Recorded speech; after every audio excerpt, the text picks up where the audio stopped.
पूरी तरीके से पेपर लीक हो रहा है, चाहे एसएससी जीडी का हो, चाहे नीट का हो, चाहे यूजीसी का हो, चाहे सीबीएसई का हो। तमाम ऐसे पेपर लीक के मुद्दे आ रहे हैं, लेकिन धर्मेंद्र प्रधान का इस्तीफा नहीं लिया जा रहा है कि ये लोग जनता को कीड़े और मकोड़े की तरह समझते हैं। कोरोना भगाने के लिए इन्होंने ताली थाली बजवाई थी। हमारे सनातन धर्म में कहा गया है कि ताली थाली अगर आप बचाएंगे तो भिखमंगा हो जाएगा घर। इस सरकार ने सत्ता के अहंकार में इस देश को नंगा और भिखमंगा बनाने का काम किया। जो चित्रा त्रिपाठी हैं वो कहती हैं कि डीजल और पेट्रोल का दाम ऊपर ऊपर 7 रुपए बढ़ा है। आप बताइए, उन्होंने ऊपर ऊपर ही देखा होगा, अरे नीचे नीचे क्या होता है। साथियों नमस्कार, आप देख रहे हैं महाखबर। मैं आपके साथ आनंद। देश में बढ़ती महंगाई, बेरोजगारी, चाहे पेपर लीक का मामला हो, तमाम वो मुद्दे अगर देखा जाए तो पूरे देश की जो जनता है वो त्राहिमाम कर रही है। महंगाई ने कमर तोड़ दी है। नौजवान जो है पेपर लीक से परेशान हो गए हैं, चाहे वो नीट का पेपर हो, एसएससी जीडी का पेपर हो, लेखपाल का पेपर हो, कोई भी ऐसा एग्ज़ाम उत्तर प्रदेश में कहें या पूरे देश में कहें सुरक्षित तरीके से नहीं हो पा रहा है। अब तो नीट का जो पेपर होगा उसमें इंडियन एयरफोर्स के थ्रू, जहाज़ के थ्रू वो पेपर लाए जाएंगे सेंटरों पर। आप सोचिए कि इस देश की सरकार जो एक परीक्षा सही तक नहीं करा पा रही है, वो विश्वगुरु होने का दावा करती है। इस मुद्दे पर बातचीत करने के लिए मेरे साथ श्रवण पांडे मौजूद हैं, जो बस्ती जिले के हरैया विधानसभा संभावित कांग्रेस के उम्मीदवार हो सकते हैं। आइए इनसे बातचीत करते हैं। बहुत तेज तर्रार आदमी, सामाजिक कार्यकर्ता, बेबाकी के लिए अपनी जाने यादें हैं। स्वागत है। बहुत बहुत धन्यवाद।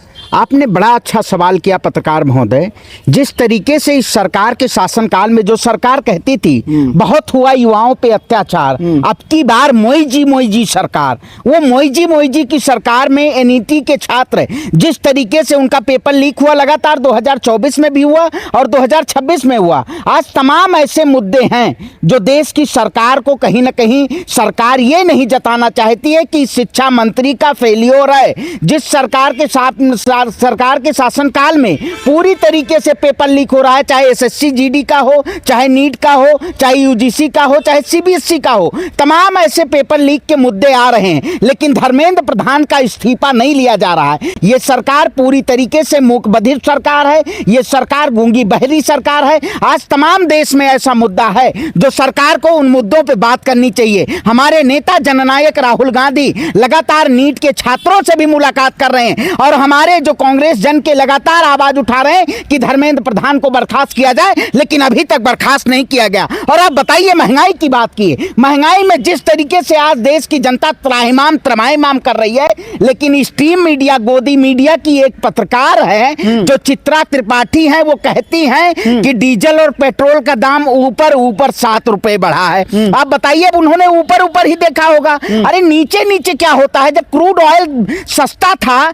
तब देश की जनता को सस्ते में तेल नहीं दे पा रही थी ये सरकार सिर्फ और सिर्फ देश की जनता को लूटने का काम कर रही है। चित्रा त्रिपाठी जी जैसी एंकर ये देश की पत्रकारिता को शर्मसार कर रही है। और आनंद जी, आप जैसे पत्रकार को मैं सलाम करता हूं और देश की जनता सलाम करती है। आप लोगों को देश की जनता सुनना चाहती है। इन जैसे पत्रकारों को, इन्होंने देश की जनता के साथ अन्याय किया है, देश की जनता के साथ छलावा किया है। ऐसे पत्रकारिता को इस देश में सुप्रीम कोर्ट को बैन लगाना चाहिए, जो लगातार झूठी खबरें परोसने का काम करते हैं, जो लगातार देश की जनता को भ्रमित करने का काम करते हैं। चित्रा त्रिपाठी जी के ऐसे बयान वायरल होते हैं अंजना ओम कश्यप के कि ये लोग जनता को कीड़े और मकोड़े की तरह समझते हैं। इनके कुछ ऐसे नेता होते हैं जो आए दिन बयान दे देते हैं। कांग्रेस ही पार्टी एक ऐसी पार्टी है जो किसानों की, नौजवानों की, युवाओं की, महिलाओं की सम्मान, सबका सम्मान जानती है। भारतीय जनता पार्टी ये सिर्फ और सिर्फ देश की जनता के साथ अत्याचार और अन्याय करने का काम करती है।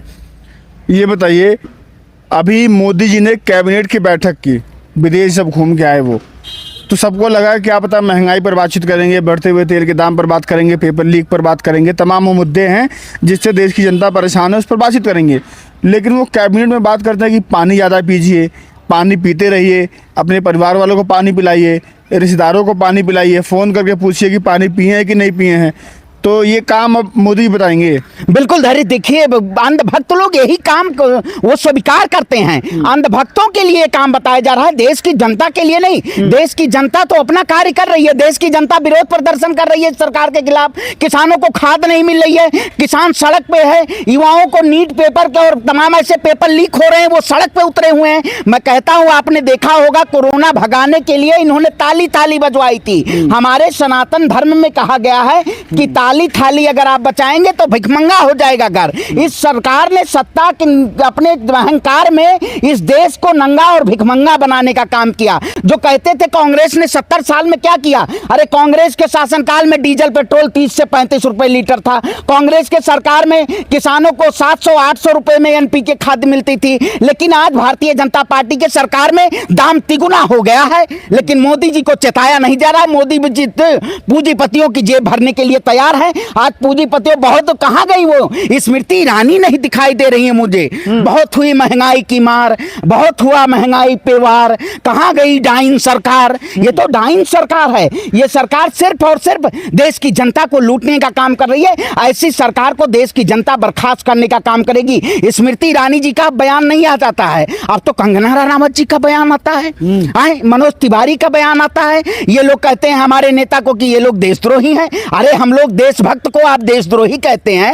एक ऐसी सरकार जो क्रूरता की सरकार है। मैं कहता हूं जब ये सरकार जाएगी तो जो अंग्रेज लोग भारत में छोड़ के गए थे, गुलामी की चंगुल से जब हम छुटकारा पाए थे, तब भारत में जो कितने हमारे पंडित नेहरू जी ने जिस तरीके से इस देश को संभालने का काम किया, कांग्रेस ने जिस तरीके से इस देश को संभालने का काम किया, आप बताइएगा ये गुलाम बना चुके हैं। ये किसानों को गुलाम, नौजवानों को गुलाम, सबको गुलाम बनाना चाहते हैं। लेकिन देश की जनता गुलाम नहीं है। देश की जनता हमारे नेता, हमारे जननायक राहुल गांधी के साथ खड़ी है और उनके साथ कंधे से कंधा मिला के संघर्ष कर रही है। और हम लोग सड़क पर संघर्ष कर रहे हैं, आवाज उठा रहे हैं लगातार किसानों, नौजवानों की। ये सरकार को कहीं ना कहीं शिक्षा मंत्री को इस्तीफा देना होगा, पेट्रोलियम मंत्री को इस्तीफा देना चाहिए। लेकिन सरकार की नीयत और नीति दोनों में खोट है। ये सरकार अहंकारी सरकार है। इसकी अहंकार, इस सत्ता को कहीं ना कहीं देश की जनता बेदखल करने वाली है। अब देश के प्रधानमंत्री नरेंद्र मोदी जी नहीं रहेंगे। हमारे नेता ने कहा है कि अगले 1 सालों में देश के प्रधानमंत्री जी का इस्तीफा तय है। प्रधानमंत्री जी जल्द ही कुर्सी छोड़ के और विदेश भागने वाले हैं। भाग जाएंगे क्योंकि ये भगोड़े प्रधानमंत्री हैं। इन्होंने कहा था कि हम फकीर हैं। अरे देश की जनता के हाथ में आपने फकीरी चंद बना दिया, देश की जनता को फकीरी के रास्ते पे लाके खड़ा कर दिया। आप देश की जनता, आपने कहा था कि हम किसानों को आय दोगुनी करेंगे, आपने कहा था बहुत हुआ डीजल पेट्रोल पे वार, अब की बार मोहिजी सरकार, तमाम ऐसे बड़े बड़े नारे इस सरकार ने दिए थे। लेकिन सरकार के नारे पूरी तरीके से दरकिनार कर दिए और जो सरकार आज बैठी हुई है पूरी तरीके से इस देश में पूंजीपतियों के हाथों में देश की संपत्ति सौंपने वाली है। आज किसानों को तमाम ऐसे यूएस ट्रेड बिल जो लाया गया है, ये देश के किसानों के लिए कहीं ना कहीं सबसे बड़ा खतरनाक है। इसकी आवाज सिर्फ और सिर्फ कांग्रेस पार्टी उठा रही है कि यूएस ट्रेड बिल वापस लिया जाए। जिस तरीके से इस सरकार ने किसानों के ऊपर काले कानून लाने का काम किया, किसान सड़क पे उतरा और इस सरकार को घुटने टेकवाने का काम किया, हम यूएस ट्रेड बिल वापस कराएंगे और सड़क पे उतर के इस सरकार के खिलाफ बगावत की गूंज हो रही है। जी शुक्रिया आपका। तो ये मेरे साथ सरवंत पांडे मौजूद थे। इन्होंने सीधे तौर पर कहा कि वर्तमान की सरकार है वो न शिक्षा मंत्री से सवाल पूछ रही है, न पेट्रोलियम मंत्री जो मंत्री हैं उनसे सवाल पूछ रही है, और ये जो है केवल और केवल महंगाई बढ़ाने का काम कर रही है। बाकी आप लोग क्या सोचते हैं अपनी राय देना मत भूलिएगा। फिलहाल के लिए नमस्कार।